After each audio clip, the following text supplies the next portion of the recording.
Hi, I'm Dr. Polly Watson with Hormone Wellness MD. Today we're going to talk about thyroid health.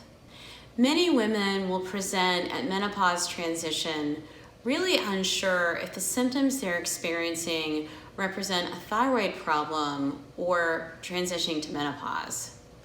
And that makes a lot of sense for several reasons. One, menopause is a time when many autoimmune thyroid conditions present.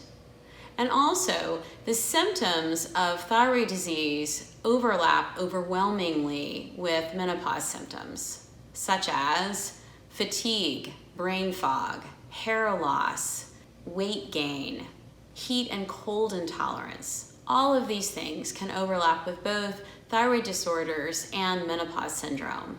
So it can be confusing for both patients and providers alike to sort out what is responsible for which symptom, and maybe both things are involved. Thyroid testing can be pretty frustrating for patients in a conventional setting because many times the only test that women are offered is a TSH. TSH stands for thyroid stimulating hormone. It's the signal our brain sends to our thyroid gland to say, hey, wake up.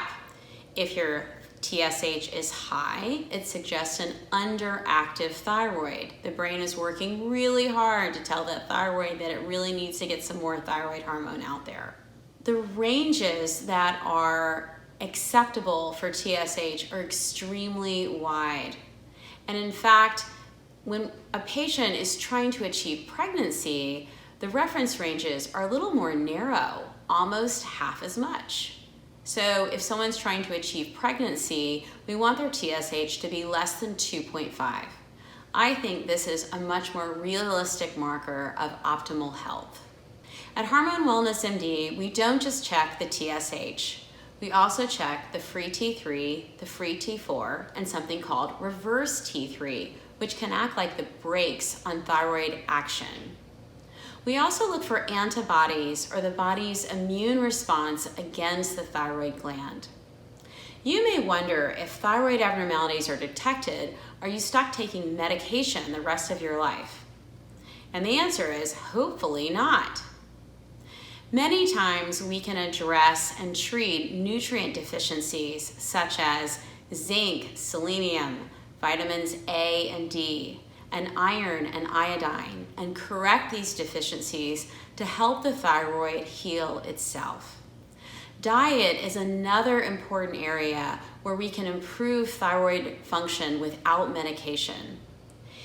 In 88% of people who have autoimmune thyroid disease, their thyroid function will improve with removing gluten alone. Another 80% will report improvement if they eliminate dairy. So using food as medicine is really important in addressing thyroid health as well as all other forms of health in a holistic practice. If these dietary changes seem extreme or challenging, hang in there. You'll get lots more accessible, informative tips in future videos to help you make small, manageable adjustments to your diet and lifestyle to help restore your health. I look forward to finding a path that works for you. Thanks for listening.